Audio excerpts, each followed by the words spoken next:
তোর কোথায় লেগেছে দেখি? লাগেনি মা।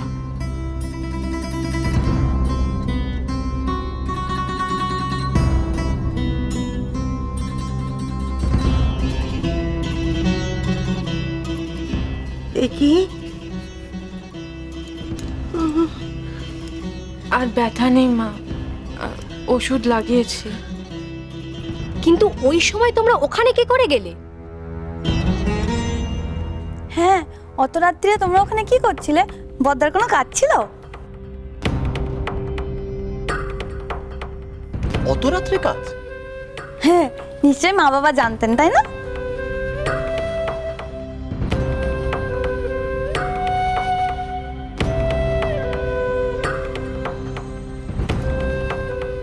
এবার বলতো নিশ্চিত, তোরা কোথায় গেছলি?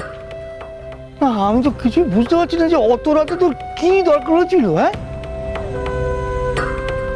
তোর মা তোকে একটা কথা শুধোচ্ছে, কানে ঢুকছে না তোর? অত রাতে কোথায় গেছলি?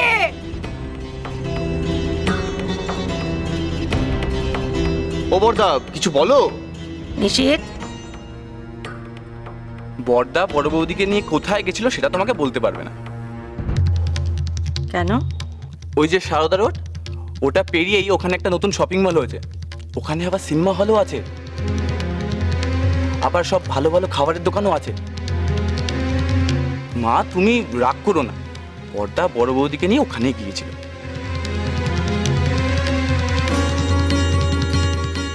ও, তাই জন্যই বদ্দা কাল রাতে একটা রুটি খেয়েছে। তোমরা কি বাইরে খেয়ে এসছো গো? ওই যে ওই ওই চীনা খাবারগুলো?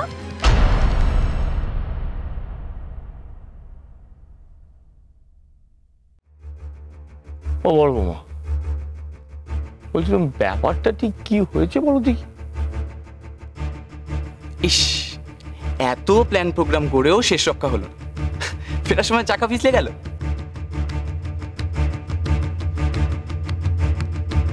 বড়দা, কি সিনেমা দেখলে? সত্যি তোরা সিনেমা গেছলি নিশিত? আগে তো যাওয়ার আগে বলে কয়ে যেতিস। মা, অত রাতে অধিকার কোথায় যাবে?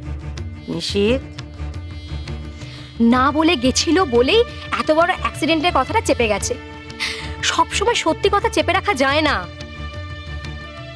হ্যাঁ রে, বল না বাবা, বল না। তার মানে দেবল সমাজ যা যা বলছে সব সত্যি কথা তো? তুই মাকে ধোকা দিয়ে বউকে নিয়ে রাত্রির বেলা সিনেমা গেছলি? আহা, ওকে বলতে দাও না। কি বলবে ও? বলার মুখ কানা আছে নাকি ওর? মাকে কতভাবে বোকা বানালি। আরে না বলে বেরোলি, বেরোবার আগে সাজিয়ে গুজিয়ে নিচে কথা কানা কইলি।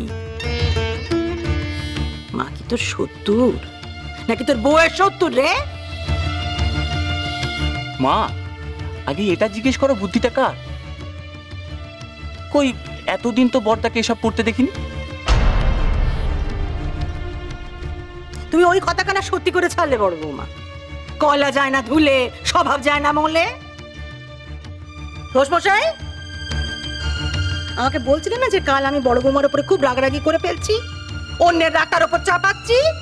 তোমার কথা শুনে সাত তাড়াতাড়ি ছুটলুম। তোর বড় ছেলে যার উপরে আমার তোমার আশা ভরসা সবচেয়ে বেশি, সে আমাকে কি বললে জানো? তার বউ নাকি ঘুমিয়ে পড়েছে।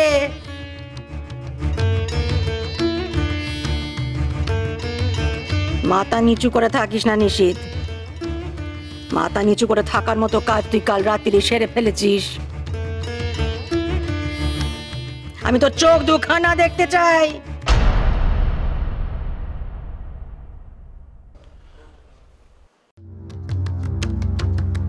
তুমি তো অনেক বড় বাড়ির মেয়ে মা, অনেক শিক্ষে দিকে তোমার। তোমার মোহে আমার ছেলেটাকে ভুলিয়ে আমার নিচে কথা কওয়ালে।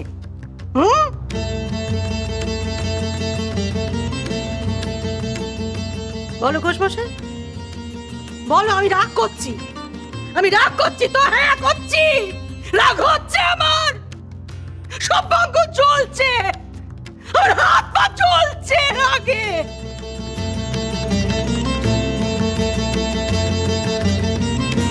ভালোই বটে। তোমাদের রোজ একটা না একটা কাণ্ড না বাতালে ঠিক শান্তি হয় না, না?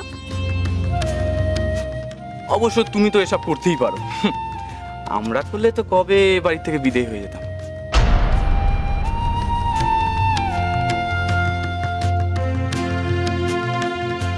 শুনছিস? কথাগুলো শুনলি? তোকে বললো না, কিন্তু এই সব কথাগুলো আমাকে বললো, আমার দিকে আঙুল তুলছে। এই তো পাওনা ছিল রে আমার, হ্যাঁ? আমার ওকে কিছু বলার নেই।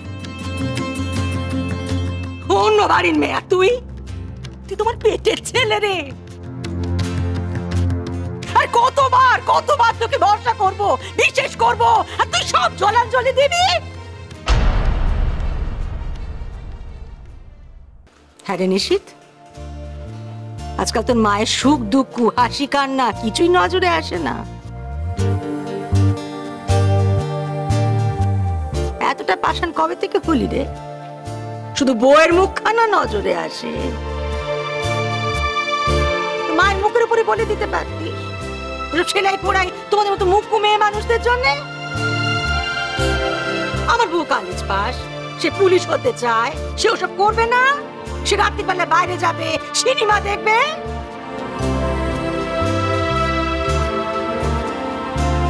বউয়ের জন্য তাকে ঠকালি যে তোকে জন্ম দিয়েছে?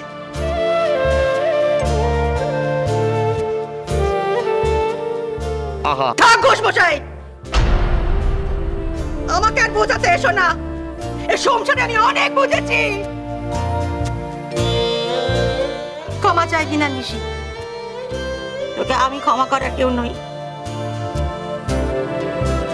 একটা সার কথা বুঝে গেলুম রে, যাদের উপর সবচেয়ে বেশি ভরসা করতুম তারা আজ আমার চোখে আঙুল দিয়ে দেখিয়ে দিয়েছে আমি বড্ড বোকা রে।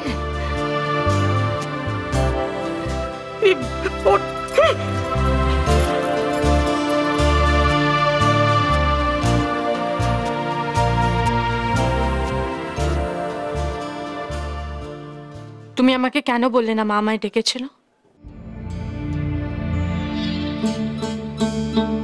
কেন বললে না তুমি আমাকে? শশী, তখন তোমার এমনিতেই দেরি হয়ে যাচ্ছিল, কলেজের সময় হয়ে যাচ্ছিল। তখন যদি তুমি সেলাই নিয়ে বসতে তাহলে তো আর কলেজে যাওয়া হতো না। আমি যদি সেলাই নিয়ে বসতাম তাহলে আজ যা ঘটেছে সেটা ঘটতো না, একটু হলেও বাড়ির পরিস্থিতি স্বাভাবিক থাকতো। শশী, বিশ্বাস করো, মা তোমার খোঁজ করেছিল ঠিকই, কিন্তু মায়ের কোনো তাড়া ছিল না। হ্যাঁ, মা নিজে আমাকে বললো যে তোমাকে পরে সব শিখিয়ে দেবে। কি থেকে যে কি হয়ে গেল। আর আমি জানি তোমাকে আমার জন্য অনেক অপমানিত হতে হয়েছে। মায়ের সাথে সাথে দেবল, কাকুলি সবাই তোমাকে, আমার জন্য তোমাকে অনেক কষ্ট পেতে হয়েছে। শশী, আমার দোষ, সব দোষ আমার জন্য। নিশিত, তুমি শুধু আমার অপমানের কথা ভাবছো। দেবল, সোমা ওরা তো সবাই ছোট, ওরা তো কিছু বোঝে না।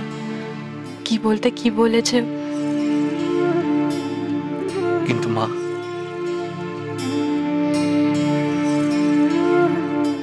নিশিত, মা তো বড়, বকতে পারেন। আজ বকবেন, কাল আবার ভালোবাসবেন।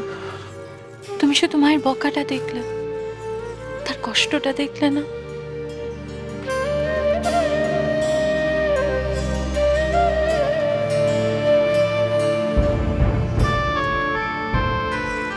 আমরা সবচেয়ে বড় ভুল কোনটা করেছি জানো? একটা মিথ্যে। আমার একটা মিথ্যে পুরো পরিস্থিতিটা আজ এরকম করে দিয়েছে।